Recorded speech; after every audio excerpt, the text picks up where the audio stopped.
Então, pessoal, hoje, né, essa primeira live de aquecimento dessa série de lives que eu vou estar fazendo, né, com vocês, nós vamos falar um pouco sobre a gestão, né, as ferramentas de gestão utilizadas, né, na manutenção, né, na garantia da qualidade da carne nos frigoríficos.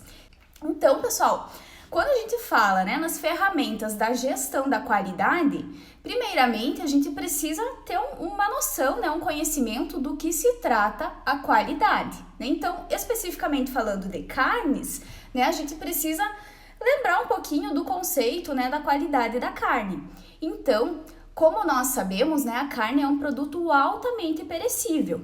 Por quê, né? Porque a água apresenta uma alta quantidade, a carne apresenta uma grande quantidade de água, ela é rica em nutrientes e por esses fatores, né, ela tem um meio que é propício para o desenvolvimento dos micro-organismos.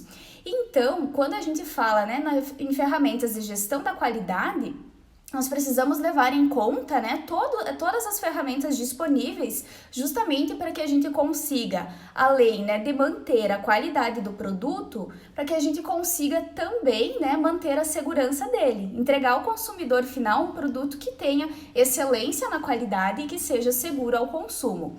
Então, basicamente, né, a qualidade da carne, ela está associada a três grandes fatores, né?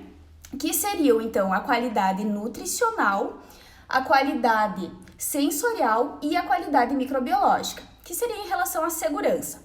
Então, hoje, né, o consumidor, ele dita as regras do mercado, né, porque é nós na ponta como consumidores, né, que vamos dizer como que é a carne que nós queremos consumir, e o mercado, né, os frigoríficos, os pecuaristas precisam proporcionar, né, esse mercado carnes que atendam a esses padrões de qualidade.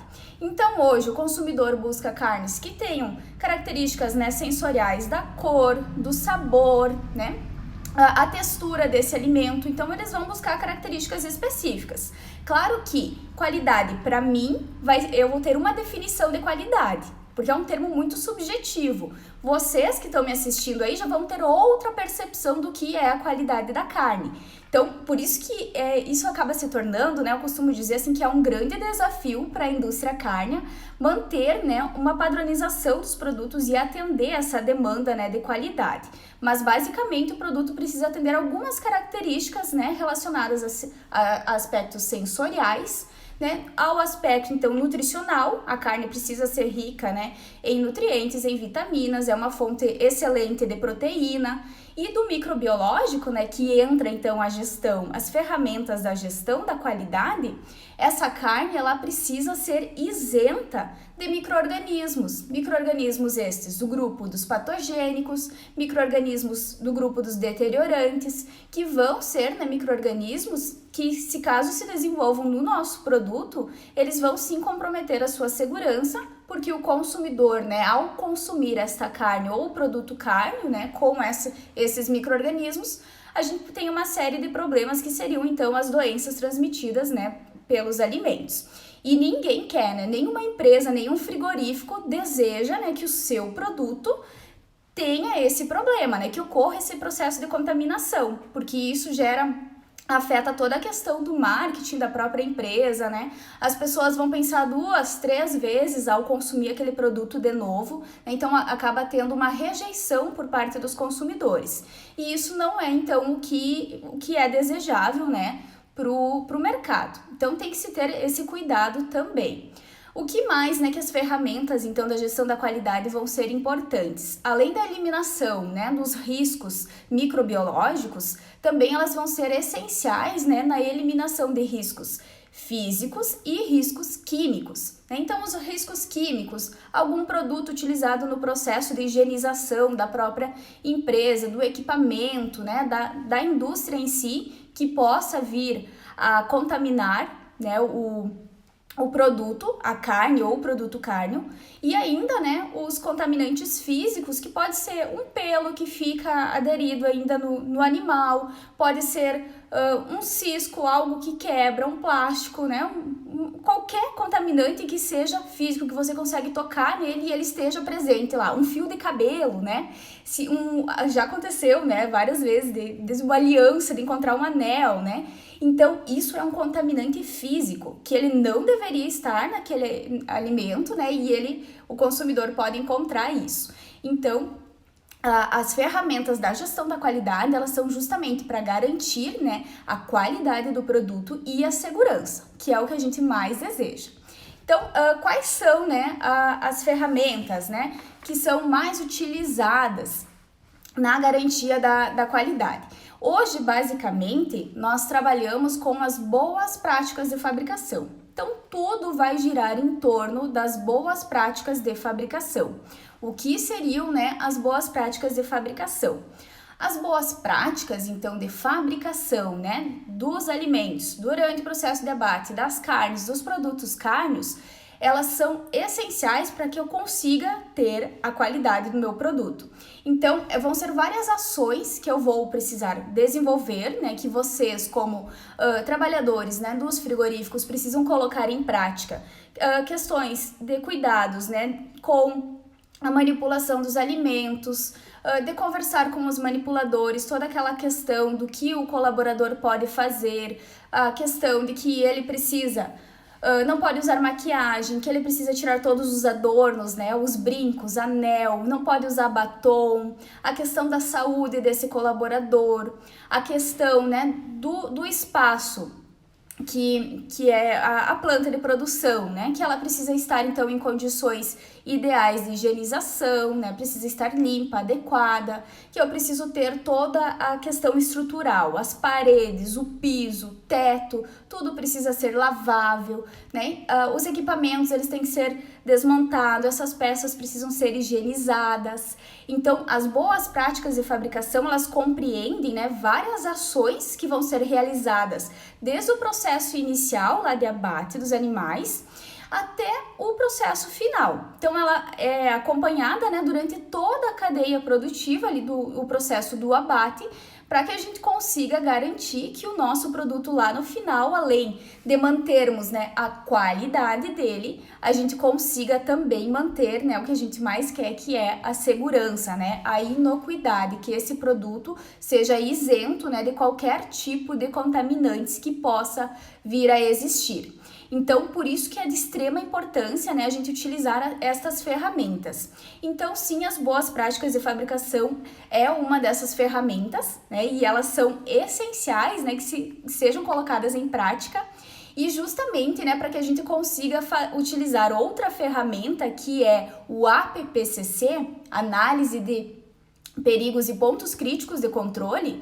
Nós temos a exigência que o estabelecimento tenha em prática, né, em funcionamento, as boas práticas de fabricação e o PPHO. Então, se você não ter boas práticas funcionando, né, realmente sendo colocadas em prática, você não consegue implantar no teu estabelecimento o APPCC, que é, né, um item muito importante na garantia da segurança dos produtos e que é utilizado, né, para exportação. Se a tua empresa, o teu frigorífico deseja exportar, você precisa ter implantado, né, o APPCC. Então, pessoal, essas ferramentas, né, da gestão do controle de qualidade, elas vão servir principalmente, né, para controlar os processos produtivos, para manter a garantia, né, da qualidade e da segurança dos produtos. Elas funcionam, né, como uma ferramenta de gestão organizacional da empresa, porque a partir da utilização dessas ferramentas, você consegue otimizar todas as operações dentro do frigorífico, porque você não fica perdido sem saber o que você precisa fazer. Cada colaborador, né, ele vai ter a sua função. Então, isso também ajuda muito e facilita muito, né, quando se tem colocado essas ferramentas, né, de uma forma eficiente. Então, basicamente, né, essas ferramentas, quando elas são colocadas em prática, elas vão precisar ser monitoradas, tá? A gente precisa fazer registros constantes dessas ferramentas, porque se você não monitorar, não registrar, não verificar o que você está fazendo, né? E nisso eu digo todas as ações, desde se o colaborador está fazendo, né, a higienização das mãos, a higienização das botas, se você não vai verificar tudo que está sendo feito, você não consegue medir, né, e ver a eficiência das ferramentas utilizadas, né? Então, por isso que precisa ter esse monitoramento constante. Por isso que nós temos, né, N planilhas sendo utilizadas, né, nos frigoríficos, para que a gente consiga ter exatamente, né, saber exatamente como que aquele processo está acontecendo. Então, além de monitorar, de registrar, a gente precisa também verificar, né, então fazer constantes verificações, e precisamos também ter ações, né, corretivas. Ações corretivas e preventivas, né? Então, todas as etapas nós precisamos sempre ter esse controle. Se acontecer algum desvio de algum dos parâmetros, né, que você tem estabelecido, vamos usar um exemplo aqui. Digamos que nós estamos monitorando, né, a temperatura do esterilizador das facas. Essa temperatura, né, ela precisa estar, de acordo com o RISPO-A, em 82,2 graus Celsius. Você vai estar lá, vai ter um monitor lá do controle de qualidade que vai estar registrando essas temperaturas, né? E ele verificou que teve uma alteração. Em vez de estar 82,2, ele chegou a 70 graus, né?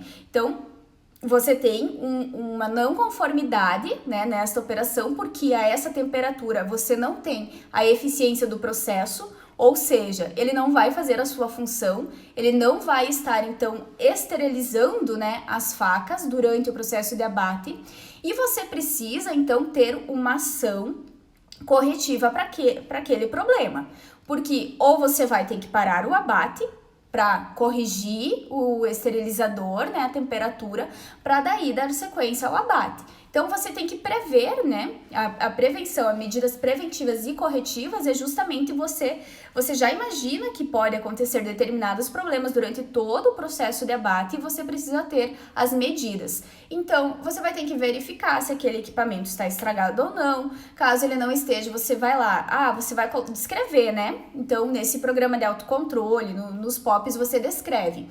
Precisa, se a temperatura baixar de 82 graus, precisa verificar o termostato, precisa conferir se o aparelho está ligado, você precisa conversar com o colaborador que está fazendo esse processo. Então, sempre, né, nós batemos sempre quando falamos em boas práticas, a gente sempre tem o colaborador envolvido, né, porque tem um colaborador dentro da planta que vai ser o responsável por cuidar lá do esterilizador das facas, por exemplo.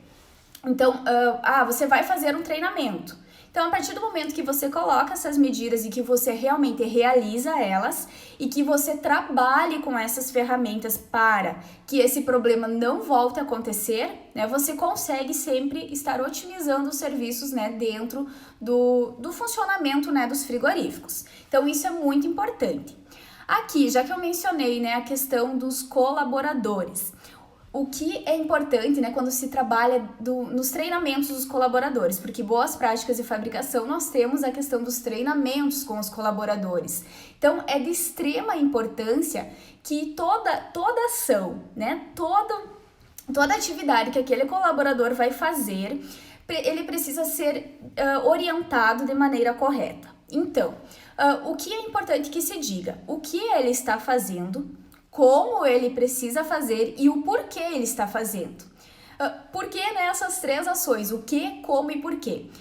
Na medida, né, que você passa todas as informações para ele, o porquê ele está fazendo aquilo e a importância daquele serviço que ele está desenvolvendo, você consegue fazer com que o próprio colaborador enxergue, né, o quanto aquela ação simples que ele faz de monitorar o esterilizador das facas, por exemplo, né, o quanto ela é importante para que lá no final do processo, né, da cadeia de produção das carnes, tenha no mercado carnes de qualidade e de segurança. Então, ele precisa saber o que ele está fazendo. Eu lembro que quando eu estava fazendo meu estágio na Embrapa, nós íamos muito nos frigoríficos, né, fazer coleta das amostras para as pesquisas, e nós estávamos acompanhando o processo e no outro dia, né, as carcaças elas ficam 24 horas, nós fomos lá e tinha um moço lá, né, um colaborador, que ele fazia a medição do pH. Então, a medição do pH, ela é de extrema importância, porque ela está associada, né, à qualidade da carne. E essa medição de pH, Aí, claro, na época eu não sabia muito, né? Não entendia, tava no início da faculdade e tudo mais. E nós fomos, né, junto com a minha, a moça que estava comigo, né? A gente foi conversar com esse cara. E nós pedimos o que ele estava fazendo e ele simplesmente com o pH-metro medindo, né, o pH, ele disse, eu tô fazendo aqui a medição do pH. Aí nós questionamos o que era, o porquê ele fazia, ele disse, eu não sei, só me mandam medir o pH e daí se não dá aqui um valor, né, tal lá, eu mexo aqui e daí já tenho o valor, né, do pH que eu quero, né, então era meio que um ajeitamento desse valor, dessa medida do pH, o que não é, né, bacana isso e não deve acontecer. Então, o cara, ele não sabia nem o que ele estava fazendo lá, o porquê ele estava medindo o pH. E sendo, né, que o pH, ele é determinante, né, para que a gente consiga distinguir carnes, né, que tem um pH normal, que seria uma carne, então, ideal, né, nas questões de qualidade, sensoriais, físico-químicas. E nós podemos ter também, né, as carnes, os aparecimentos dos defeitos cárneos, que é a carne DFD e a PSE, né, que são carnes que não são aceitas pelos consumidores. E essas carnes, elas não precisam ser rejeitadas. Porém, se eu pegar uma carne, digamos uma carne bovina, que chegou com pH acima de 5,8, que vai ser uma carne DFD, essa carne ela vai ser dura, ela vai ter a coloração escura. E o consumidor, né, a primeira percepção do consumidor é a cor, né? Então, quando a gente chega lá para comprar uma carne, a gente vai olhar a cor dela. Se ela tá com uma cor muito escura, eu não vou pegar esse pedaço de carne. Vai ter uma rejeição. Então, se o frigorífico, né, coloca lá, às vezes um produto premium, né, top lá, Angus que seja, né, a raça desse corte de carne, eu vou sim ter uma rejeição desse consumidor. E o consumidor, então, vai associar aquela cor à marca, ao corte, né? E esse consumidor, ele não vai voltar a comprar aquele produto. Então, a medição do pH, né, assim como todos os outros fatores que são importantes, que fazem parte da gestão, né, da qualidade, eles são essenciais para que você consiga, né, se precisar destinar esse produto para processar ele, por exemplo, né, você faz isso, mas não coloca o corte da forma in natura. Então, por isso que é importante, eu trouxe essa questão que eu vivenciei para mostrar para vocês o como é importante, né, que os colaboradores saibam o que estão fazendo. Assim ele ia saber, se essa carne tem um pH aqui de 6,2, nossa, eu vou avisar o meu supervisor, né, para que a gente encaminhe essa carne, né, dar o destino correto, né, você já vai ter descrito o que você faz se a carne ficar com um pH acima de 5,8. Então, você vai levar ele para o processamento de algum produto, né, vai utilizar para de outra maneira. Então, isso é muito importante. Então, eu já comentei aqui com vocês, né, que as ferramentas da gestão da qualidade, então, vão ser sempre com esse intuito, né, de que a gente consiga eliminar qualquer risco, né, que possa oferecer a esse produto. E assim a gente consegue otimizar melhor, né, todo o processo de abate, né, dentro dos frigoríficos. Então, vamos lá para algumas ferramentas, né, que são utilizadas. Nós vamos ter os manuais de boas práticas de fabricação, né? Então, como eu já mencionei aqui, as boas práticas de fabricação entram várias ações, né? E todas elas precisam ser, então, descritas, detalhadas.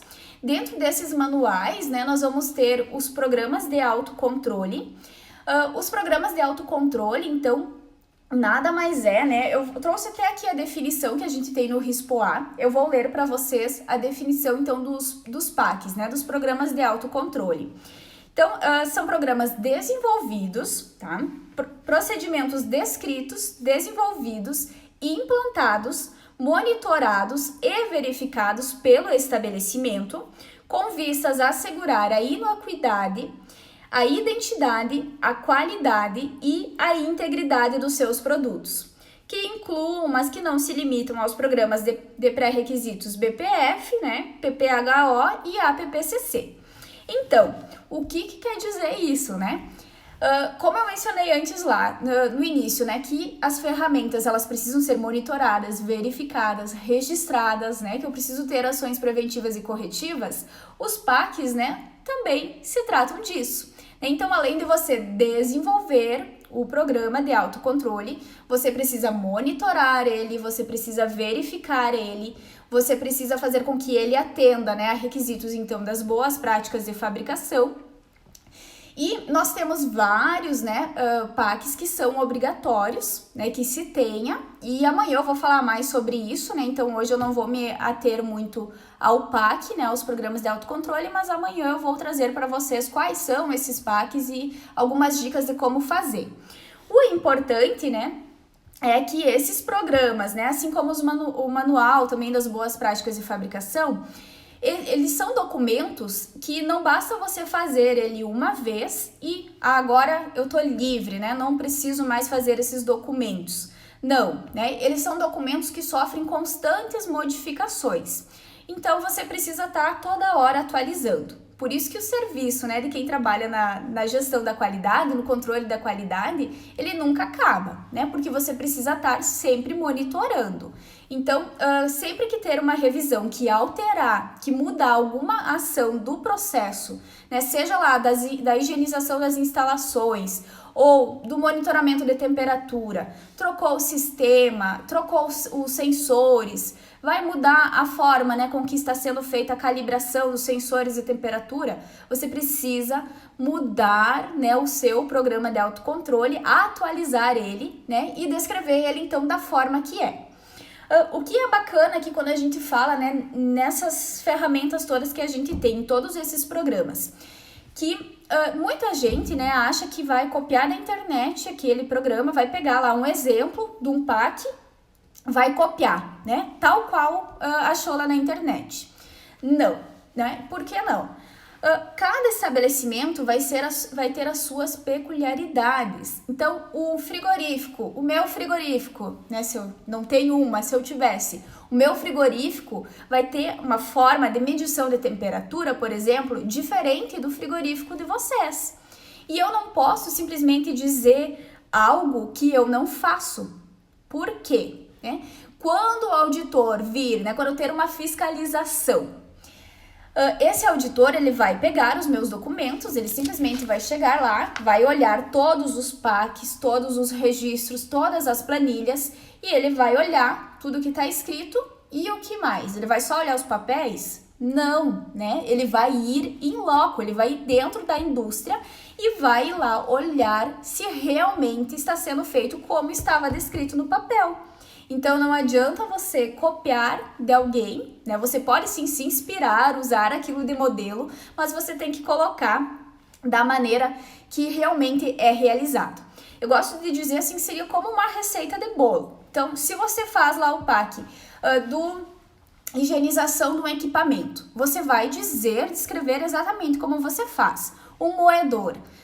Primeiro, né, descrever com uma linguagem simples, que outra pessoa consiga entender, né, que se você é o responsável do controle de qualidade, você não precisa estar do lado do fiscal quando ele vir, né, para dizer, não, aqui eu quis dizer isso, né, então ele precisa ser, as pessoas precisam entender ele simplesmente de ler esse documento, tá? Então tem que ter esse cuidado também de usar uma linguagem simples e de fácil entendimento, até porque o colaborador lá dentro do chão de fábrica, ele também precisa ter essas informações, né? Saber discernir, né, o que está escrito naquele documento que ele quer dizer. Então, o exemplo de uma limpeza do moedor, né? Você vai ter que descrever, eu vou desmontar o moedor, depois eu vou colocar todas as peças tal e tal que são desmontadas, vou colocar de molho em uma solução tal, preciso deixar tantos minutos essa solução agindo, depois eu vou esfregar com detergente, depois eu vou fazer o enxágue e depois vou fazer a sanitização. Então tem que ser descrito passo a passo de como que é feito. E isso se inclui para todas as operações, né, dentro do abate. Então, nós temos muitos programas de autocontrole, né, que precisam ser desenvolvidos. Amanhã, então, esse assunto a gente vai ver um pouquinho mais.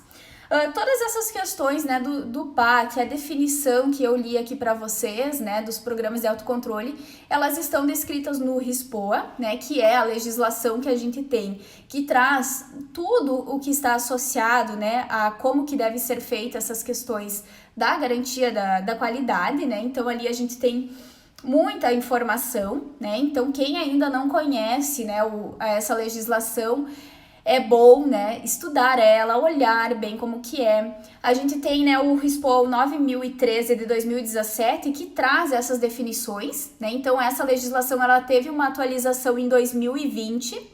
Porém, nessa nova atualização, né, o decreto 10.468, nós não temos todas as definições, né, do que é um programa de autocontrole. Então, essas informações estão no outro decreto. Então, é importante ter o conhecimento dos dois para que não fique perdido, né, nenhuma informação.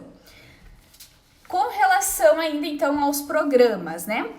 Quando a gente fala em PPHO, né? Então são programas de padrão, né, de higiene operacional, que nada mais é do que alguns procedimentos de boas práticas de fabricação voltados, né, relacionados com a higienização.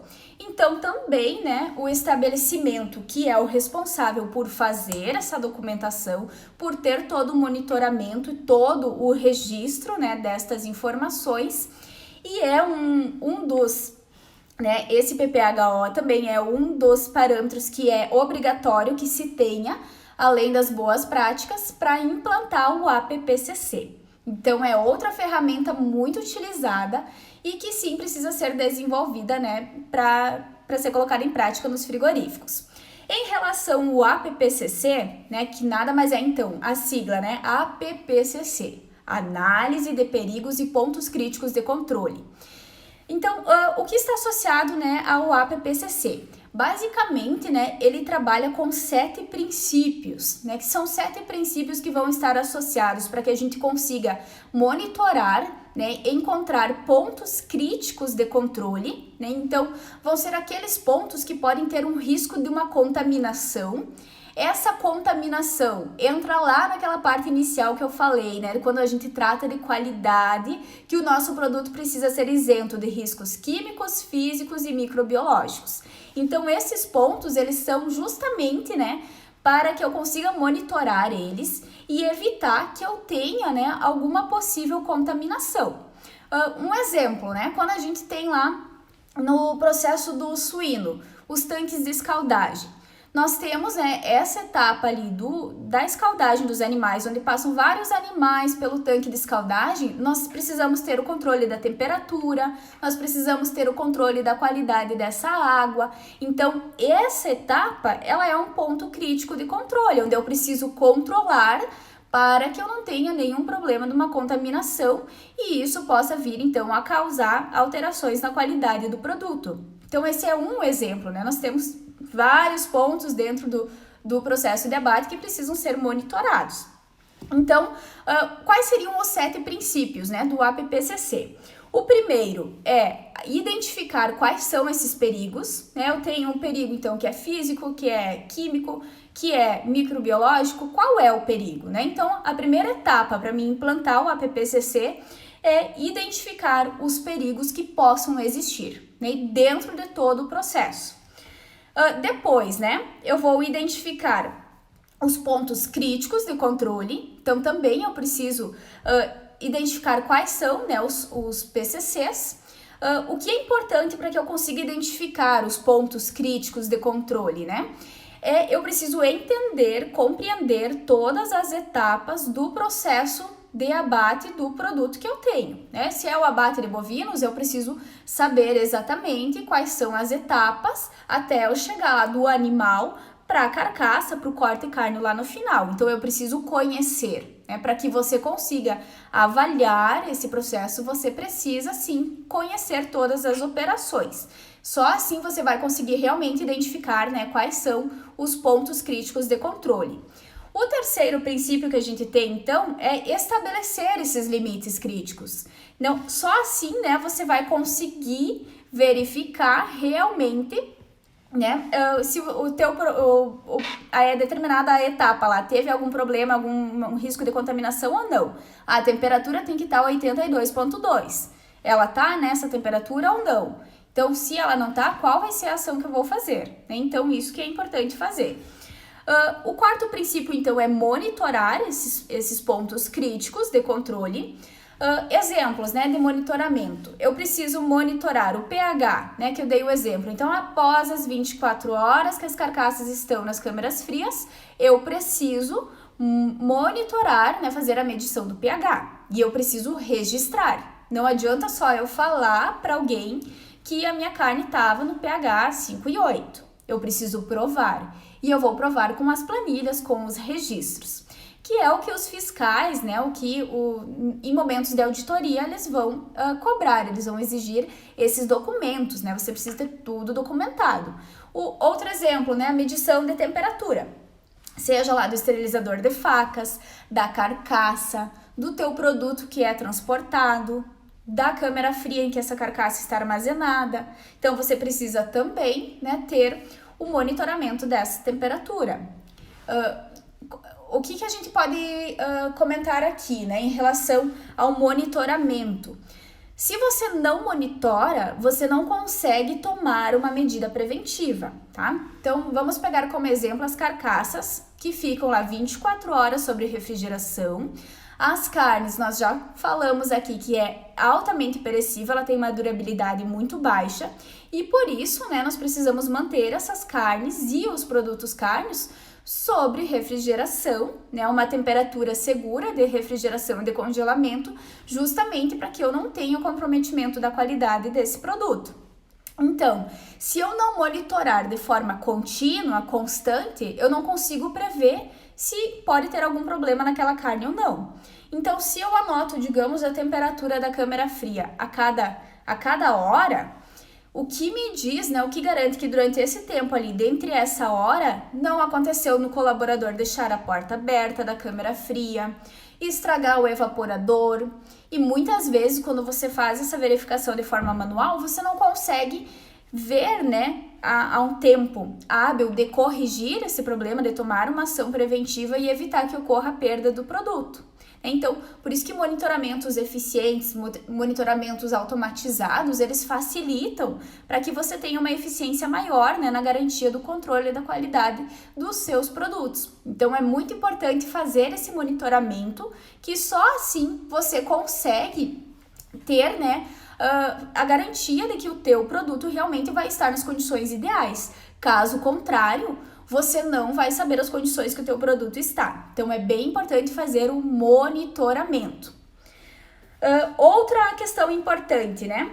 Estabelecer as medidas corretivas. Então, o que vai ser feito se você ter alguma alteração da temperatura? Por exemplo, ali que eu comentei, né, da temperatura das câmeras frias, você precisa saber se, você vai ter que verificar, a porta estava aberta, estragou o condensador, não foi feito o processo de higienização correto, né, do condensador e acabou acumulando gelo ou algo assim. Então, você precisa verificar, né, tomar as medidas corretivas caso venha acontecer algum problema, né, alguma ação de não conformidade.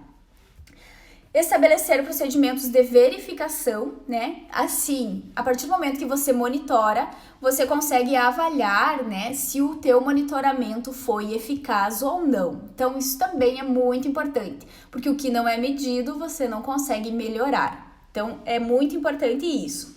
E o sétimo, né, princípio que nós temos é relacionado ao sistema de documentação, né? Então, para você, após ter implantado o APPCC, você precisa ter todos esses documentos, né, planilhas e registros de que realmente aquele produto você consegue provar, né, a partir desses registros que você faz o monitoramento de forma eficiente, de forma contínua e constante, né? Só assim que a gente consegue ter a garantia, né, da qualidade e da segurança dos produtos.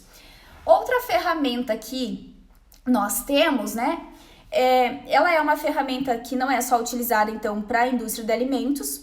Quando nós falamos em indústria de alimentos, as mais utilizadas são essas que eu trouxe para vocês, que seriam as boas práticas de fabricação, o APPCC, PPHO, né, e os PACs. Claro que a gente poderia ficar aqui horas e horas falando, né, se nós entrássemos em boas práticas de fabricação, porque entra muita coisa, né, desde controle de pragas e roedores, né, então tem muito assunto que a gente pode vir a abordar em outro momento aqui. Mas, basicamente, essas ferramentas são as mais utilizadas, né, no controle de qualidade dos alimentos. Temos outras ferramentas também que daí se aplicam a diversos campos, né? E eu trouxe hoje aqui uma em especial que eu gosto bastante dela, que é a ferramenta 5S. Hoje nós já temos a ferramenta 8S, né, 9S, mas eu gosto da 5S que ela é um pouco mais sucinta e traz bastante questões importantes. Então, o 5S, né, ele se trata da questão organizacional. Pode ser utilizado tanto no processo produtivo, na vida profissional, quanto na vida pessoal também, tá? Então, essa ferramenta ela é baseada nos 5 sensos. Então, o primeiro senso é o senso da utilização. Por que ele é importante, né? Porque com ele a gente consegue desapegar, eliminar coisas que não são utilizadas na sua rotina diária, né? Por exemplo, desde lá a sua mesa do escritório. Você vai precisar do computador, de um caderno, da agenda, uma caneta e deu, você não vai usar mais nada. Então, geralmente a gente tem a mesa cheia, né? Aqui, se vocês fossem ver, a minha mesa tá precisando que eu coloque em prática, né, o 5S. Então, claro que como a rotina do dia a dia, a gente acaba, às vezes, não organizando, né, as coisas como deveria. E isso é de extrema importância para que a gente consiga ter uma produtividade maior no dia a dia. Então, os 5S, eles servem para isso. Então, o primeiro, utilização, você ter apenas o que você vai utilizar. E isso, quando se trata do processo produtivo, ele é de extrema importância. Por quê, né? Se você vai fazer lá a desossa, você só precisa da faca, de uma tábua de corte, talvez, né? Num açougue, imagina. Você não precisa ter vários outros utensílios, embalagens junto onde você está processando, você precisa ter tudo separado, setorizado, né? Então esse senso se aplica também para a linha de produção. O outro senso, né, é o de arrumação, que justamente ter tudo organizado, ter tudo etiquetado, para que outra pessoa também consiga ter o acesso a isso. E isso também a gente pode associar, né, aos packs e tudo que você precisa ter a noção, né, de que é um documento que não é exclusivo seu, né? Se você é o responsável pelo controle de qualidade, não é só você que vai ter acesso a esse documento, outras pessoas também vão ter o acesso e precisam entender o que está escrito lá, né? Então, é bem importante que outra pessoa, ao precisar fazer a higienização do moedor de carne que eu mencionei como exemplo para vocês, digamos que o colaborador que faz essa operação, ele não vai amanhã. Agora a gente teve problema, né, de Covid, vários funcionários sendo afastados, né? Se esse funcionário fica 15 dias afastado e ninguém sabe fazer o processo de higienização, se você não tem descrito, né, os procedimentos, e aí, não vão mais moer carne durante 15 dias até o colaborador voltar? Não, né? Então, para isso que é importante que tenha tudo documentado e outras pessoas possam fazer aquelas funções, né? Então, não só ter uma pessoa que ela só faz a moeção da carne e só ela sabe como se higieniza. Então, não. Esses documentos servem justamente para que outras pessoas consigam também fazer essas atividades dentro da indústria, o que é bem importante, porque durante, né, principalmente na planta, né, frigorífica, nós temos vários rodízios, né? Não é sempre a mesma pessoa. Então, precisa, sim, ter esses documentos bem descritos e detalhados. O terceiro senso, né, é o senso de limpeza, né, que também manter sempre um ambiente limpo, organizado. Isso faz com que a gente evite, né, também a proliferação de pragas dentro das indústrias, né? Então, sempre ter a lixeira com acionamento de pedal. Se essa lixeira tá cheia, você faz a troca, né? Então, a questão da limpeza ela é essencial, né? Então, também aqui é bem importante. O quarto senso, né, é da saúde e da higiene. Então, ter sempre um ambiente que seja também saudável do ponto de vista da questão mental também, né? Um ambiente agradável de se trabalhar, onde, né, as pessoas já vão ter uma saúde, então, melhor, em função disso, vão se sentir melhor no local em que elas estão. Então, é bem bacana também essa questão do senso da saúde, né, da pessoa se sentir bem, né, estar com uma alimentação em dia, que isso vai ajudar bastante. E o quinto senso é da autodisciplina, né, a autodisciplina de fazer com que certas questões, né, na nossa vida se tornem um hábito, né. E isso faz, então, com que a gente utilize, né, essa ferramenta dos 5 sensos, né, ela diz, então, que justamente a gente precisa fazer com que todos esses 5 sensos da utilização, da arrumação, eles se tornem um hábito em nossa vida. E a gente sabe que muitas vezes o hábito, ele é difícil, né, pra gente conseguir manter ele. Então, desde o hábito da leitura, de acordar cedo. Eu particularmente, né, eu sou uma pessoa que às vezes eu tenho dificuldade de acordar cedo. Então, aqui agora, eu moro no sul, né, no Rio Grande do Sul, tá muito frio. Então, eu não consegui ainda criar o hábito de acordar ali. Eu gostaria de acordar às 6h30 da manhã, mas não, eu fico na cama mais um pouquinho, levanto pelas 7h30. Então, é questão do hábito, né? A partir do momento que eu for acordar todo dia, no mesmo horário, eu vou ter esse hábito para mim, né? Então, essa questão do hábito, voltando para a indústria, né, e não só para a questão pessoal, tem que ter o hábito de todo dia ir lá, né, e preencher a planilha. Você precisa registrar na hora a temperatura, o pH, né, tudo mais que é feito. Se a sensibilização foi feita da forma correta, se teve algum desvio, o animal não foi sensibilizado corretamente, você tem que ir lá e registrar, né? Por que tem que ser no dia? Porque se você deixar para depois, você não vai fazer, né? Então não adianta dizer, toda vez que eu dava, né, treinamentos de boas práticas, as pessoas diziam, mas sempre tem muita coisa no dia a dia para fazer, eu preciso, além de eu anotar isso, eu tenho que fazer mais todas as atividades do dia, porque é só uma pessoa trabalhando nesse setor. Então as pessoas sempre davam uma desculpa, né? E na verdade não pode ser assim, porque se você não fizer, digamos que lá no dia durante o processo lá de abate, você precisava registrar, né, várias coisas e foi tudo corrido e ficou algumas temperaturas que você não registrou, alguns dados que você não registrou naquele dia. Depois você já nem vai mais lembrar qual é aquele dado, né? E se você deixar para o outro dia, né? Imagina, se você precisava tomar uma medida preventiva, aquilo já passou, né? Então você não pode deixar para depois. Isso tem que ser na hora. Se é para você fazer isso agora, é para ser agora e não amanhã, né? Não deixe para amanhã o que você pode fazer agora. Não sei se é bem assim a frase, né? Mas a gente tem que fazer as coisas na hora que elas precisam ser feitas.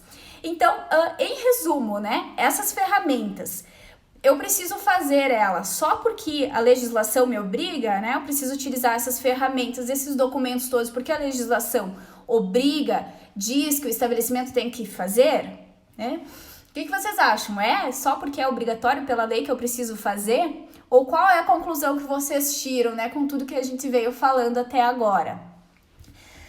Então, gente, né, essas ferramentas, né, elas são obrigatórias por lei. Sim, eu preciso ter um manual de boas práticas, eu preciso ter o programa de autocontrole, eu preciso, se eu quero exportar, né, ter o APPCC, né, eu preciso ter várias planilhas da potabilidade da água, né, da calibração e da aferição dos equipamentos. Então, são uma série de papeladas, né, e de documentos que eu preciso ter.